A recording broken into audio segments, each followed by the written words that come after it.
Ini adalah definisi chapter penutup yang luar biasa sebelum kita libur selama 3 minggu. Dimana seperti biasa, karena ini adalah full OP atau mungkin recap, tidak akan ada banyak pendapat pribadi di video ini, karena lagi-lagi ini murni untuk menceritakan isi chapter saja kesukaan dari kalian semua. Nah, makanya pastikan kalian tonton video sampai habis agar tidak ada informasi yang miss dan juga setengah-setengah. Dan buat para nakama baru juga di channel film ini, bisa langsung subscribe dan nyalakan bel notifikasinya ya. Nah, mari tanpa basa-basi lagi, kita langsung saja. Wadaw!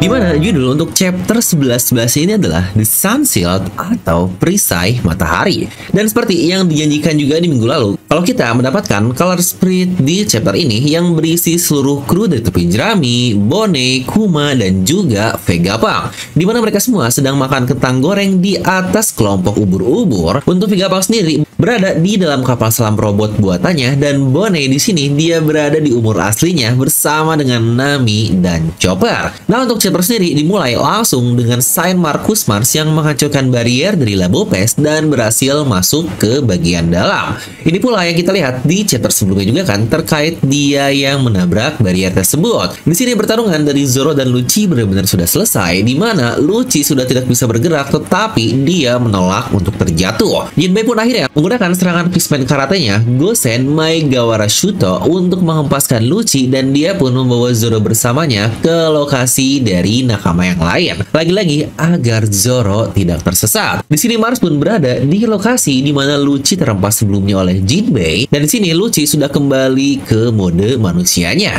Dia pun memberikan laporan kepada Mars terkait semua yang diketahui, dan dia pun bilang kalau pesan Vegapunk akan mulai dalam 6 menit. Di sini Mars pun memuji Lucci dan dia pun langsung pergi ke bagian dalam lab. Tetapi sebelumnya di situ Lucci mempunyai satu permintaan kepada Gorosei Mars tersebut. Aku ingin kau membiarkan Kaku tetap hidup. Tetapi Mars sini berkata, ini akan cukup sulit karena saya tidak akan terlalu memperhatikan serangga apa yang akan saya injak. Yang jangan lupa juga ya, di dalam lab seharusnya masih ada beberapa orang seperti Kaku, Stussy, York, dan juga Pythagoras yang aduh ini Tante Stussy masa dia dibuat mati. Kita pun akhirnya berpindah lagi ke lokasi dari Luffy di bagian Fabrio PS. Dia sangat senang sekali ketika melihat kedatangan dari Dory dan Brogy. Dan mereka pun langsung bertanya, kenapa Luffy tiba-tiba memiliki wujud seperti dewa yang dikenal oleh para ras raksasa Elbaf. Tetapi lagi-lagi Luffy tidak mengerti apa yang sebenarnya mereka katakan. Sanji pun sebenarnya sudah berbicara kepada Dory dan Brogy untuk membawa Luffy ke belakang pulau, yang memang sudah seharusnya juga kan mereka ini pasti akan bertemu karena Sanji juga sedang berlari ke arah northeast itu. Di sini pula kita diperlihatkan lokasi terupdate dari semua nakama dengan wujud chibi ala Oda lah seperti biasa, di mana semua grup pun sudah bergerak menuju lokasi dari kapal para raksasa di daerah northeast itu.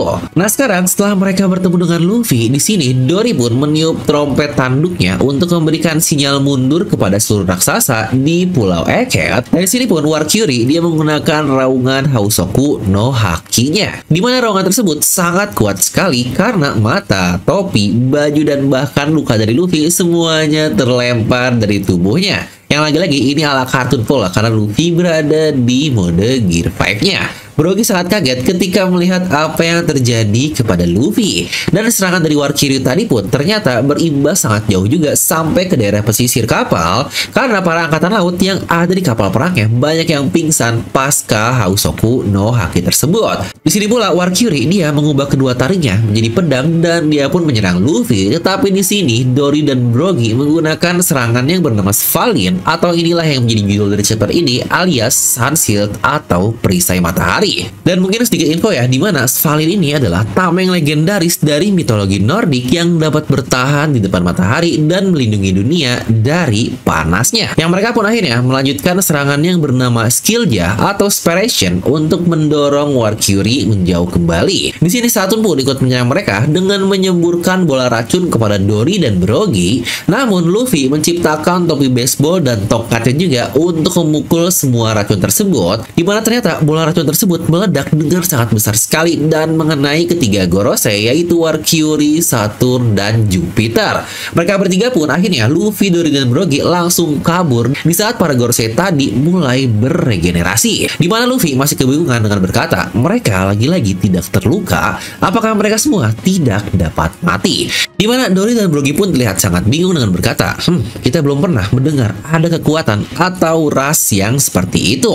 Di sini pula kita langsung diperlihatkan semua grup yang menuju ke lokasi dari kapal raksasa di daerah Northeast, di mana tim Bone yang memang sudah sampai pertama bersama dengan Franky, Atlas, dan Kuma, ternyata mereka dihadang oleh ketiga Vice Admiral, yaitu Pomsky, Guillotine, dan juga Red King. Di mana untuk Mars pun daerah Labopes, dia sudah sampai ke ruangan tempat York berada dan dia pun bertanya di mana Vegapunk menyiarkan semua hal ini. Yang sejujurnya adalah langkah yang sangat pintar sekali dari Gorosei. Dan kita juga akan ada banyak bahasan nih terkait analisis dan lain-lainnya, tetapi lagi-lagi semuanya akan kita bahas di video review. Makanya sekali lagi subscribe dan nyalakan bel notifikasinya.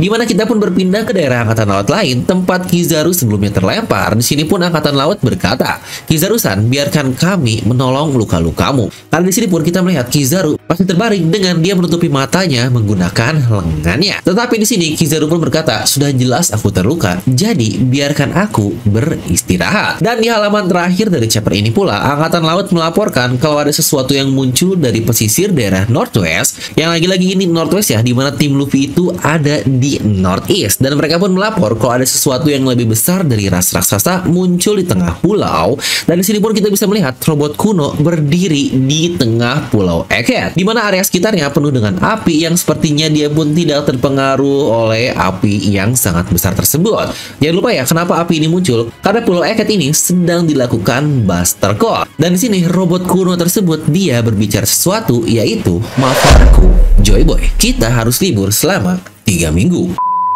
Enggak. Bagian 3 minggu ini cuma bercanda lah. Karena dia cuma bilang, maafkan aku, Joy Boy doang. Yang bukankah ini perkataan yang cukup mirip dengan apa yang dikatakan oleh Zunisa. Ya, lagi-lagi kenapa dia bisa ngomong, kenapa hal-hal lainnya akan kita bahas juga di video review. Dan akhirnya nih, setelah kita tunggu dari kemarin-kemarin terkait pesan dari Oda, kenapa dia harus hiatus selama 3 minggu, yang akhirnya kita pun mendapatkannya hari ini.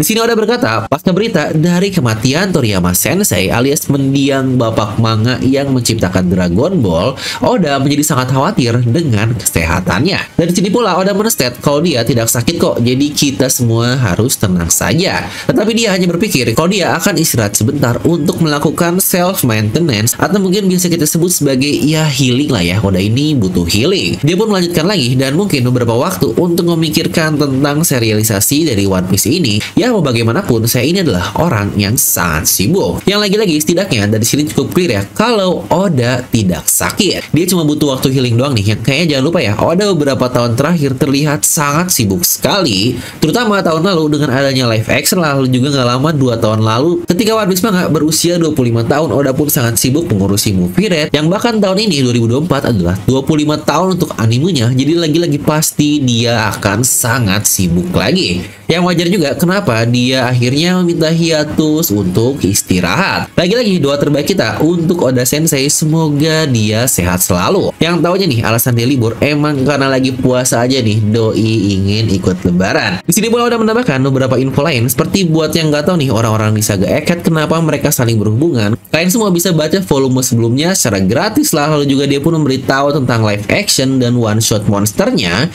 yang bisa kita saksikan di Netflix juga. Dan dia bilang kalau dia akan muncul di TikTok pada tanggal 23 Maret nanti. Yang wadaw banget nih, dia muncul di TikTok buat apa? Nah, jadi itu untuk video kali ini. Dan buat yang gak kebagian kemarin nih, di masa ulang tahun dari saudara karakter utama kita alias Sabo di tanggal 20 Maret kemarin, terutama di masa promo THR nih dari DNA Merchandise, dapatkan juga diskon untuk batch terbaru yang hanya diproduksi 25 pieces doang. Dan untuk harganya only 99.000 guys di masa THR ini. Yuk buruan, promo ini hanya berlaku sampai hari Minggu nanti. Ingat ya, kita cuma produksi sebanyak 25 pieces doang. Jadi langsung check out sekarang, karena siapa cepat dia yang dapat. Dan klik link di deskripsi di bawah ya. Dan seperti biasa, semoga kalian terhibur dengan video ini. Like aja kalian suka, dislike aja kalau suka. Jangan lupa untuk subscribe dan juga share ke teman kalian. Gue Devil pamit, and I'll see you guys next time.